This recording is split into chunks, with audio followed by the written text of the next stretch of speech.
Yo, what's going on, guys? Welcome back to my channel. My name is Mr. J. Today we're back on some Diablo 4.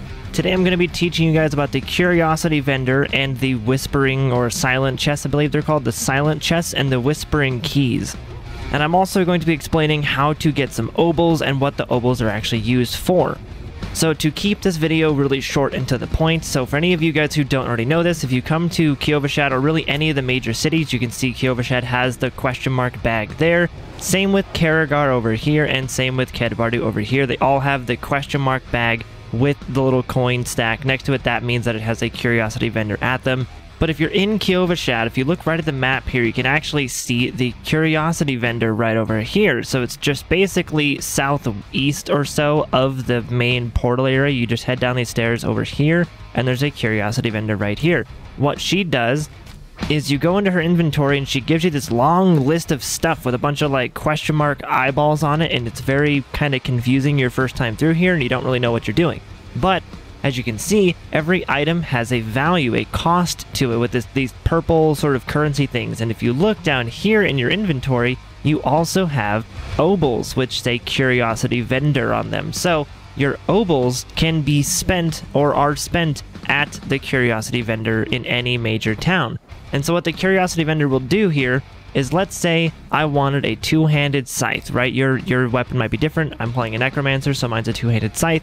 But let's say I wanted a new weapon, right? I just right-click and it says it costs 75 obols to actually buy this, so I just click buy, and it gave me a basic item that was not very good, but I can buy it again, and I got a blue. Or you can get, you can get a shield, and I got a legendary. So you can get legendaries, you can get, magic items, you can get rare items, you can basically get whatever you have available. And even in the higher world tiers like World Tier 3 and World Tier 4, she will have new options for the sacred and ancestral versions of these drops too.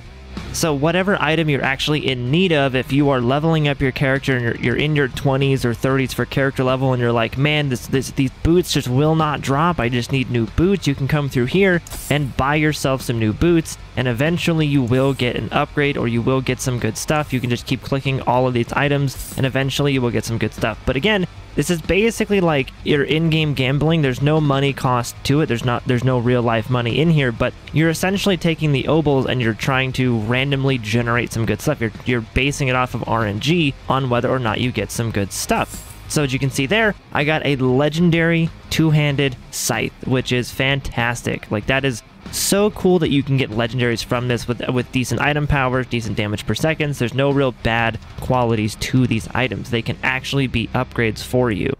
But the way that these actually tie into the silent chests that you may have found out in the world is that these Curiosity Vendors, if you scroll all the way down to the bottom, they carry Whispering Keys. So these unlock the silent chests, and you can only buy them from here. They only cost 20 obols, so you can actually buy quite a bit of them. So I recommend having at least like 2 to 3 of these Whispering Keys on you, because the silent chests can actually drop you some good loot. They can drop you anything from the magic blue items over here to the rare items to legendaries as well, plus a lot of gold and a lot of, gems and everything that you would need. So I'd recommend having at least 2 to 3 Whispering Keys on you at the same time. And to actually get more obols, if you don't know where obols actually drop from, but you maybe just have some on you and you're like, where did I get these?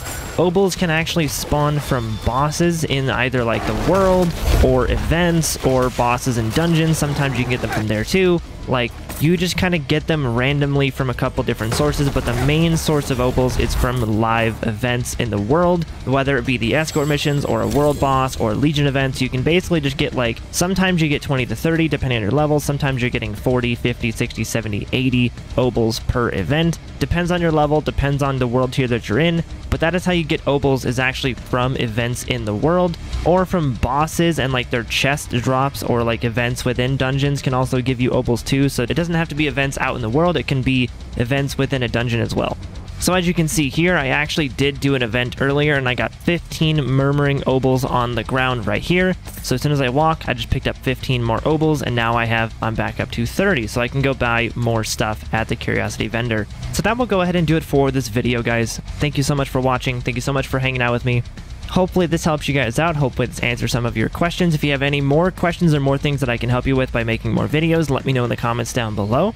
If you guys are new here, subscribe to the channel for more Diablo 4 content in the future. Like the video if it also helped you, and I will see you guys in the next video. Thanks for hanging out. Bye, guys!